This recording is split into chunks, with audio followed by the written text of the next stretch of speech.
Is your Scrum team forgetting cybersecurity?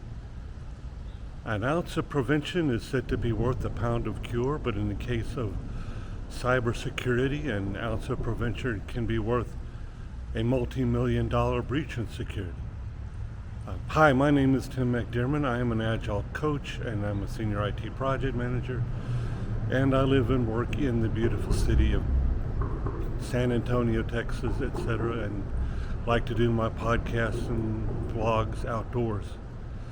So cybersecurity and Scrum should go together like two birds in the same tree, or like a lady out walking a dog. They're very compatible, etc. You just have to make them compatible. How do you do that? How do you work your cybersecurity into your Scrum and your Scrum teams? I'm glad you asked. There is a method. Cybersecurity is something that you don't just do at the end of a project. It is something that you have to do throughout the life of the project. So you bake it in from the beginning. Where do you bake it in? When you're baking it into Scrum, you bake it into the user stories.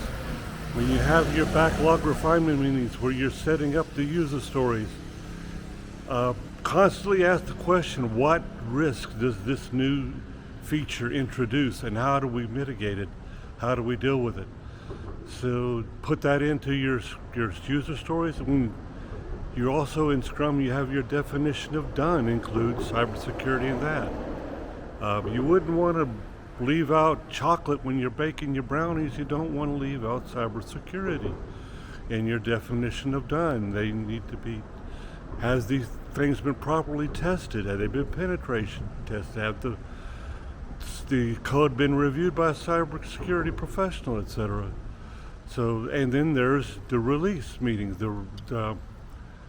After you have your review and you move something into production, and you have the retrospective meetings include cybersecurity in that.